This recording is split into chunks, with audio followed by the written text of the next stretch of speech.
USPAP 7-hour update course 2022 through 2023. Chapter 2, Fair Housing Update, Critical New Information for Appraisers. Page 18, USPAP References.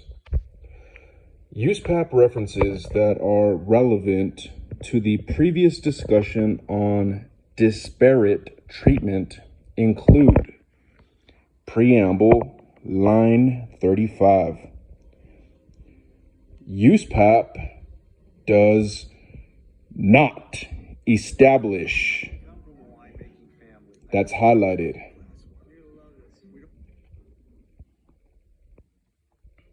who or which assignments must comply with USPAP. Preamble, lines 36 through 38. An appraiser must comply with USPAP when, that's highlighted, either the service or the appraiser is required by law, regulation, or agreement with the client. Individuals may also choose, that's highlighted, to comply with USPAP anytime that individual is performing a service as an appraiser. Ethics Rule, lines 179 through 180. This rule specifies the personal obligations and responsibilities of the individual appraiser. An individual appraiser employed by a group or organization that conducts itself in a manner that does not conform to USPAP, that's highlighted, should take steps that are appropriate under the circumstances to ensure compliance with USPAP. End of page.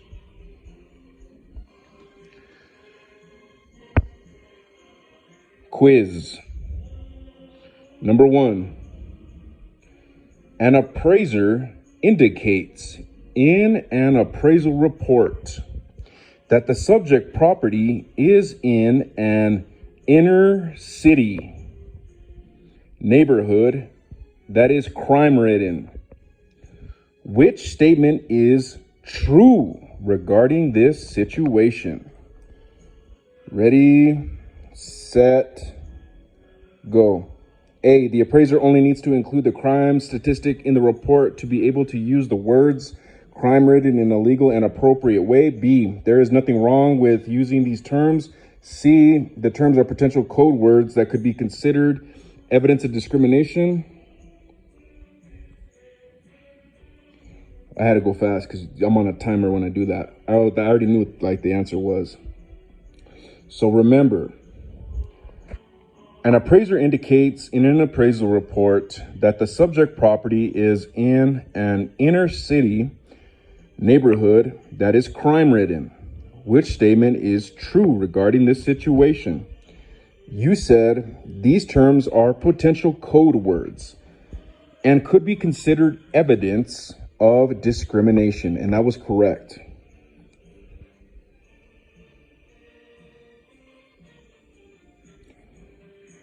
Number 2, an appraiser's use of code words can be evidence of discrimination.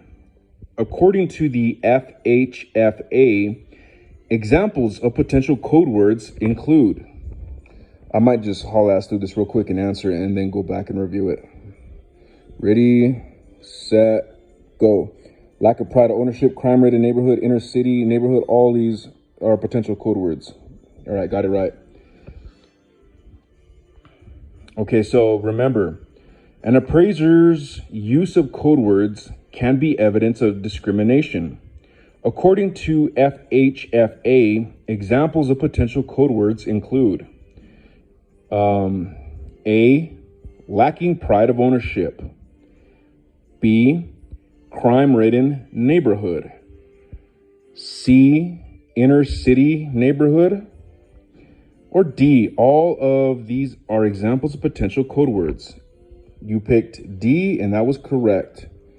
So try not to use pride of ownership, crime ridden, and inner city.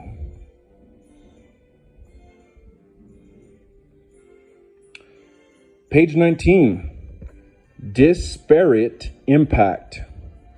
Disparate impact differs from disparate treatment because it is something that can arise when there is a neutral practice or policy that disproportionately impacts a protected class.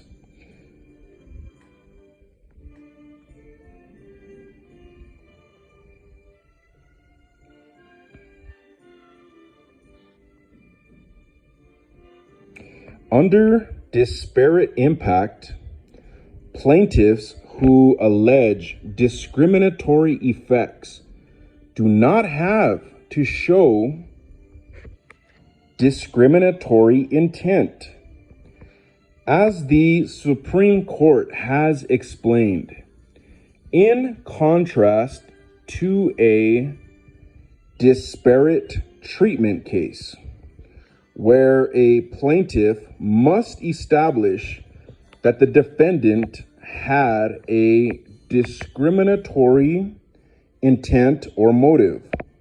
A plaintiff bringing a disparate impact claim challenges practices that have a disproportionately adverse effect on minorities and are otherwise unjustified by a legitimate rationale. Thus, what does the concept of disparate impact mean for an appraiser? One quote from the National Association of Realtors, whose members also include appraisers, sums it up. Many disparate impact claims are filed against local government policies that limit private property rights, block property development, and exclude populations based on race.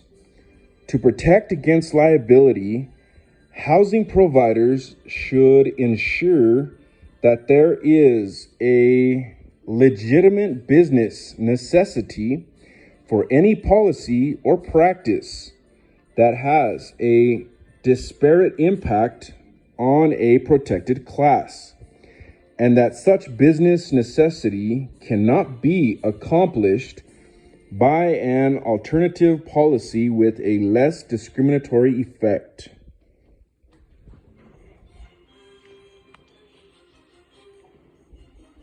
End of page. Page 20, more on disparate impact.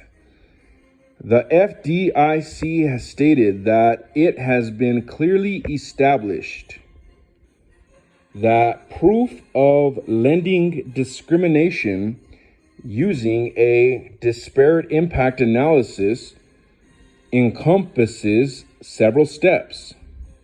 The single fact that a policy or practice creates a disparity on a prohibited basis is not alone proof of a violation.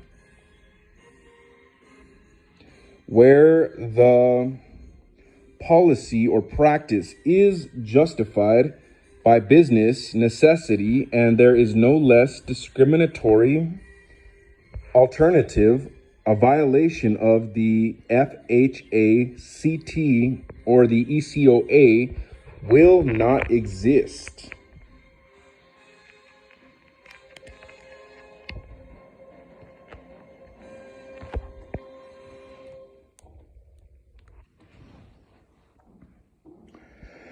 As regulators have stated, a policy with a strong business justification can still violate the law. If there is an equally effective alternative for accomplishing the same objective with a smaller disproportionate adverse impact. The law does not require an institution to abandon a policy or criterion that is clearly the most effective method of accomplishing a legitimate business objective. However, if an alternative that is approximately equally effective is available that would cause a less severe adverse impact, the policy or criterion in question may be a violation. In summary, the concept of disparate impact should be something the appraiser understands. Guidance on the concept of disparate impact and related topics for appraisers may be issued by regulators, so appraisers should keep abreast of any new developments. Guidance material from FDIC and NFHA can be found in Appendix E of the downloadable material for this chapter. End of page.